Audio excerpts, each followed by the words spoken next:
Dear students, next है हमारा structure of macro economics and circular flow of income and products. समष्टि अर्थशास्त्र की रचना तथा आय तथा उत्पाद का चक्रीय प्रवाह। तो समष्टि अर्थशास्त्र की रचना, समष्टि अर्थशास्त्र की रचना, अर्थव्यवस्था की रचना का अर्थ है, अर्थव्यवस्था की रचना का अर्थ है अर्थव्यवस्था के विभिन्न क्षेत्रों का अध्ययन करना।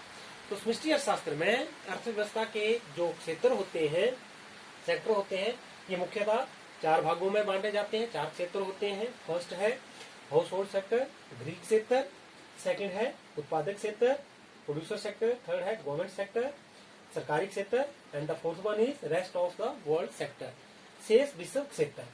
एंड फिफ्थ वैसे माना जाता है कि फाइनेंशियल सेक्टर, जो कि एक इंटरनल इकोनॉमी में जो वित्तीय संस्था या वित्तीय क्षेत्र होता है उसका अध्ययन किया जाता है। तो हमारे जो मुख्य क्षेत्र है that is four: house hold sector, producer sector, government sector and rest of the world sector. House hold sector लेते हैं गृह क्षेत्र। गृह क्षेत्र में गृह क्षेत्र वह क्षेत्र होता है जो उत्पादन के साधनों का स्वामी होता है। उत्पादन के जो साधन होते हैं जैसे लैंड, भूमि, लेबर, श्रम, कैपिटल, पूंजी एंड एंटरप्रेन्योर तथा उद्यमी। प्रोड्यूसर सेक्टर इन उत्पादन के साधनों को इकट्ठा करके वस्तुओं तथा सेवाओं का निर्माण करता है। नेक्स्ट है गवर्नमेंट सेक्टर। गवर्नमेंट सेक्टर में सरकारी गतिविधियों का अध्ययन किया जाता है। रेस्पेक्टिव सेक्टर जो हमारे विभिन्न क्षेत्र हैं अध्ययन किया जाता है। Circular flow of national income and product, आय और चक्रीय के प्रवाह से अभिप्राय, आय और उत्पाद के चक्रीय प्रवाह से अभिप्राय अर्थव्यवस्था के विभिन्न क्षेत्रों में मौद्रिक आय के प्रवाह तथा वस्तुओं के विभिन्न क्षेत्रों में वस्तुओं और सेवाओं के चक्रीय प्रवाह से है। लेते हैं the concept of money flow and real flow, मौद्रिक प्रवाह तथा वास्तविक प्रवाह। लेते हैं वास्तविक प्रवाह। वास्तविक प्रवाह वह प्रवाह होता है, जो प्रवाह होता है जिसमें वस्तुओं और सेवाओं का या रियल उत्पादन के साधनों तथा वस्तुओं और सेवाओं का आदान प्रदान या एक क्षेत्र से दूसरे क्षेत्र को किया जाता है। House hold sector and producer sector, the producing sector, गृह क्षेत्र और उत्पादक क्षेत्र। जिसे गृह क्षेत्र उत्पादन के साधनों का स्वामी होता है। उत्पादन के साधन लैंड, लेबर, कैपिटल, एंटरप्रेन्योर।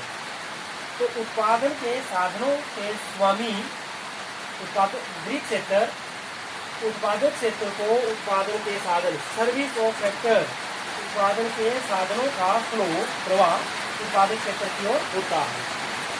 जबकि उत्पादक क्षेत्र द्वारा वस्तुओं और सेवाओं का प्रवाह गृह क्षेत्र की ओर होता है। इसको हम रियल फ्लो कहा जाता है।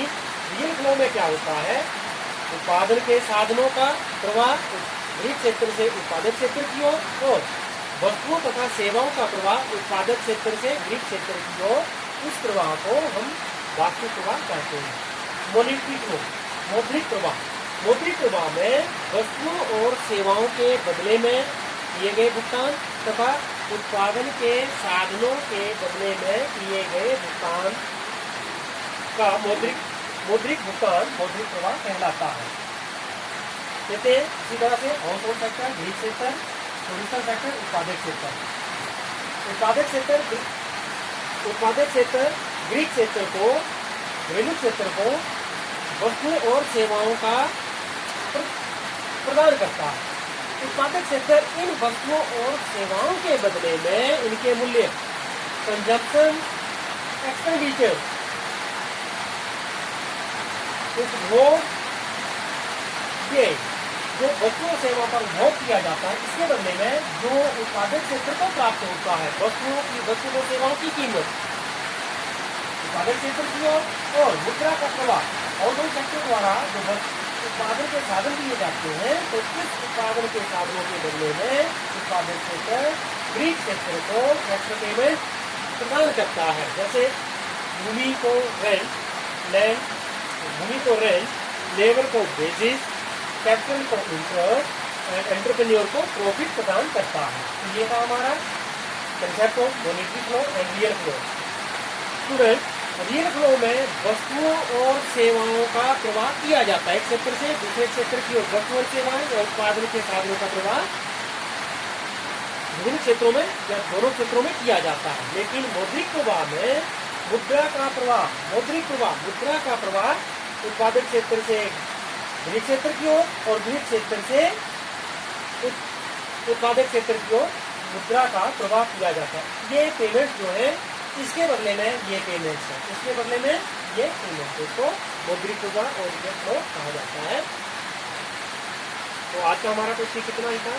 नेक्स्ट आपने जो नोट्स तैयार करने हैं, जो डेफिनेशन या फिर नोटबुक जो तैयार करनी है, इंट्रोडक्शन ऑफ मैक्रो इकोनॉमिक्स में meaning of macroeconomics, scope of macroeconomics, scope है two school of thought relating to macroeconomics, history अर्थशास्त्र से संबंधित दो विचारधाराएं, क्लासिकल विचारधारा और केंद्रीय विचारधारा। इसका आपने कह सकते हैं कि क्लासिकल विचारधारा के अर्थशास्त्री थे माल्थस, तेगू, रिकार्डो, जेविसे इत्यादि। स्वतंत्र अर्थव्यवस्था पर अधिक बल देते थे। केंद्रीय विचारधारा में एक अर्थव्यवस्था में कोई रोजगार की स्थिति हमेशा विद्यमान नहीं रहती है या अपूर्ण रोजगार पाया जाता है। इसके बाद स्ट्रक्चर ऑफ मैक्रो इकोनॉमिक्स में मैक्रो इकोनॉमिक्स का स्ट्रक्चर क्या होता है। मैक्रो इकोनॉमिक्स को या एक अर्थव्यवस्था को कितने क्षेत्रों में बांटा जाता है। सर्कुलर फ्लो, मुद्रा का प्रवाह तथा उत्पाद का प्रवाह, ये आपने बनाने हैं। इस डायग्राम का या जो हमारा डायग्राम बना इसका अध्ययन करना है। हाउस होल्ड सेक्टर की प्राप्तियां हमने लिखेंगे। हाउस होल्ड सेक्टर गृह क्षेत्र की प्राप्तियां, गुड्स एंड सर्विसेज वस्तुएं और सेवाएं, और प्रोड्यूसर सेक्टर की प्राप्तियां, गृह क्षेत्र की प्राप्तियां, प्रोड्यूसर सेक्टर की प्राप्तियां, उत्पादन के साधन और गृह क्षेत्र के भुगतान। तो यहाँ पे करेंगे गृह क्षेत्र भुगतान करता है, उत्पादन के साधनों का भुगतान उत्पादक क्षेत्र को करता है और वस्तु और सेवाओं का भुगतान उस क्षेत्र की ओर। इसी तरह से उत्पादक क्षेत्र जो कंजप्शन एक्सपेंडिचर करता है, ये उत्पादक क्षेत्र के भुगतान है, और उत्पादक क्षेत्र गृह क्षेत्र के ये भुगतान है और उत्पादक क्षेत्र के ये भुगतान है। ये आपने कंप्लीट करना है। Thank you student, have a nice day.